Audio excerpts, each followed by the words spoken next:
Thousands of years ago, a young shepherd, he goes on an errand to the war front to deliver food to his brothers, and his life completely changed. Now, most of us are very familiar with the story, whether you're religious or not, whether you're a Christian or not. This is a story about young shepherd David and the warrior giant Goliath. We are very familiar with this story. It's the story of the underdog. We love telling this story, and we always love stories that root for the underdog. How can we apply the ancient wisdom harnessed from this biblical story into our modern business strategies? Now, whether you're religious or not, I really believe that you're going to be encouraged by this. If you're not a Christian, I really encourage you to pick up the Bible. It's one of the best books ever written. This isn't going to be a video on Bible lessons, but there's some wisdom that you can glean from here. So the story is this. Young shepherd David is sent by his father to the war front. Two countries are at war, Israel and the Philistines. They are at war. He goes to deliver food to his brothers. Then he sees this 9-foot giant and is making a mockery of his nation and is asking what's happening. And the people around, his brothers, explain that, oh, that's the giant Goliath, who has been threatening them for some days now, and said they should send their best warrior. And no one was standing up to him because he was a giant that had made his name in battle. Goliath was known all over. And David wasn't aware of who he was. And David now asked, what is in store for the person who brings down Goliath? And I said, oh, the king has promised his daughter and riches and, possessions. And David was, oh my God, I have to do this. Then he goes and he tells the king that I'm going to do this. The king tries to give him his armor to go. And because the king is bigger than David, the king's armor, King Saul, couldn't fit on David's body. And David resorted to just go with his slingshot. My goodness. So here's what we're going to be doing. I'm going to be sharing some insights I've learned that I believe will help you, whether you're building a personal brand, whether you're building an online business, whether you're building, whatever it is you're building, online or in person, a brick and mortar store. I believe some of these things are going to help you, especially if you're just starting out or you feel like an underdog going into an industry or a niche where there are giants in the land. Is that okay? So the first thing I want us to understand is David was able to bring down Goliath with a slingshot because, number one, he prepared when no one was watching. So preparation is the key. A slingshot in my hand will do nothing. It will do absolutely nothing. But you need to hone your skills, hone your talent where no one is watching, where there are no applauses, where there's no audience. Sharpen your skill.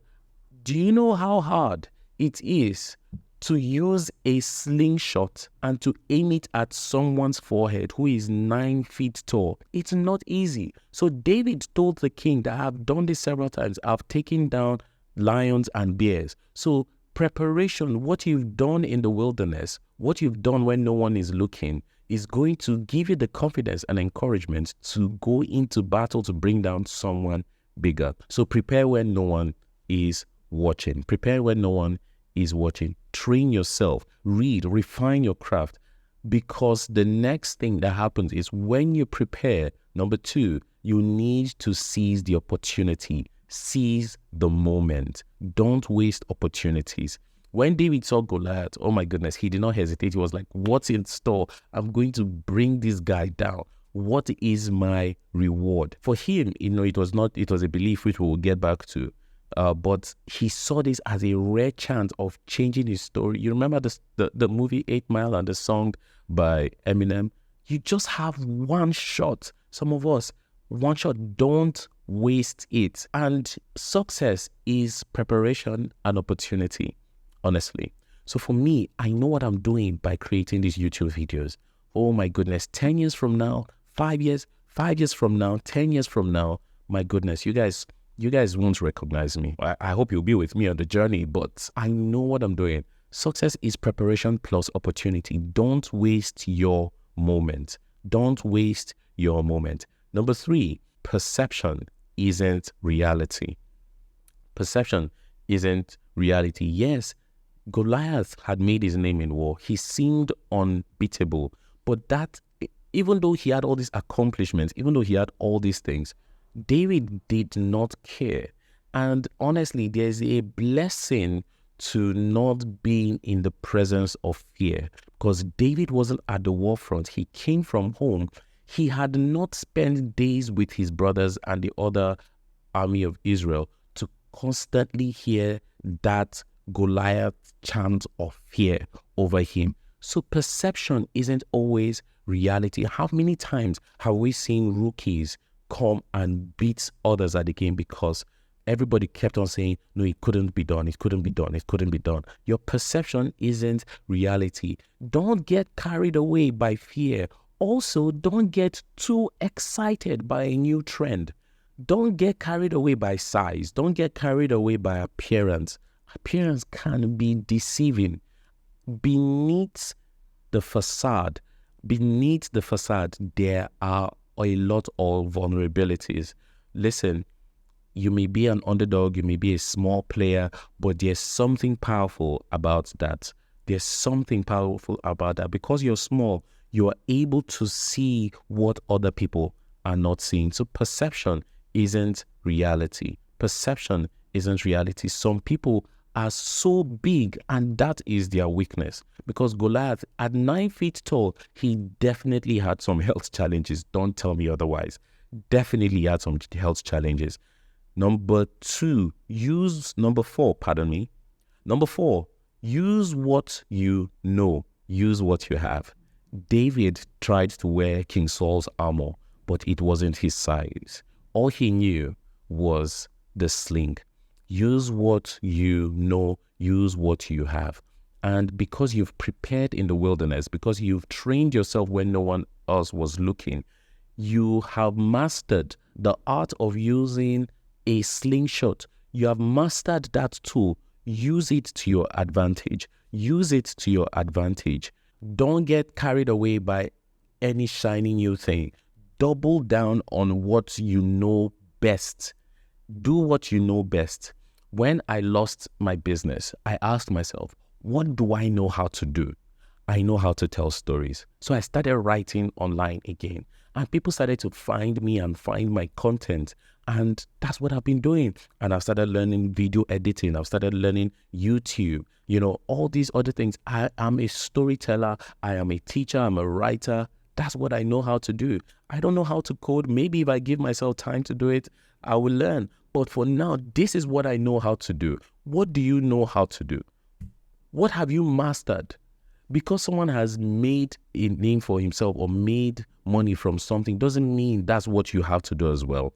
David did not go into the battle with a sword, but with a slingshot. He did not go into battle. Imagine you're wearing the king's armor. My goodness, the pride, the ego you feel. But my guy, it's not for you. Use what you know. Use what you have. And number 5, you need the element of surprise. Break the rules. Goliath was upset that David came at him with a slingshot and sticks. And he was like, what, am I a dog? Am I a dog? Who told you you need to go armored up and with sword into battle? Sometimes all you need is a slingshot.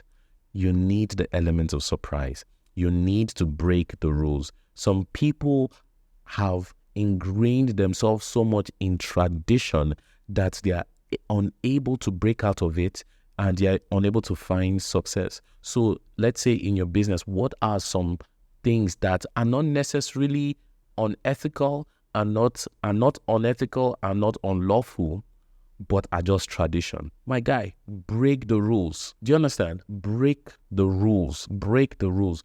Do something that no one else has done. Your competition will be expecting you to fight on the same plane, but no, my guy, you are a step ahead. A slingshot in his hand is the most powerful weapon that he could ever use. So let me tell you, your originality is your weapon.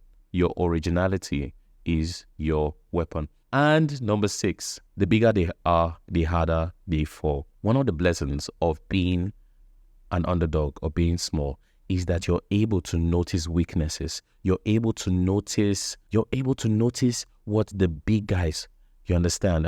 So David had seen that, I cannot go toe to toe with this guy in battle, but I can target this guy's forehead because his face is one of the most vulnerable parts of his body. So what are you able to do? What are you able to notice? In your niche, in your industry, what are the big guys not doing well? Maybe some companies have terrible customer service. How about when you start your company, go hard at customer service? Do you understand? Like, find the vulnerabilities in these Goliath businesses. Then you use what you're able to do. Use what you're able to do and cater to the market, cater to the audiences, because I'm telling you, nobody is able to meet everybody's need. So what are some vulnerabilities that you've noticed and that you can do better? Do you understand what I'm saying? And lastly, number 7, you need to believe in something bigger than yourself. You need to believe in something bigger than yourself. David said, I come against you in the name of the Lord of hosts. You understand? So you need to believe in God. You need to believe in something bigger than yourself. Listen, I'm a Christian, and I don't know how many people are watching this that are not Christians. I always tell Christian entrepreneurs, you need to see your business as ministry. And what I mean by that is you need to see your business as service to humanity. You are helping solve people's problems. You're not just here to make a living, to make profit. Your business should serve people. Your business should serve people. And because you're a child of God, you are called for something bigger. So when you're going into the industry and when you've made that mindset that, listen, yes, I'm a Christian and I'm an entrepreneur and I'm going into this niche and I'm an underdog and I know I'm small, but I know that greater is he that is in me than they that are against me. There's something beautiful about that. So you need to believe in God. You need to believe in something bigger than yourself. And you need to fight for something bigger than yourself. Do you understand? Many of these giants have become so big, they don't really care. They do unethical things, they do unlawful things. You need to come with another strategy. You need to come with another story. So thank you for watching this video. I really hope you enjoyed it. If you're not yet subscribed, can you do me a favor? Can you help like and subscribe to my channel so that more people can enjoy my videos? And that will be your way of supporting me. If you want actionable tips and strategies on how to become the best version of yourself so that you can make a living doing what you love, you need to join the Fire Nation. The Fire Nation is my community newsletter where I send tips every Friday, and I'm sure it's going to impact you. So the link is below. Thank you for joining.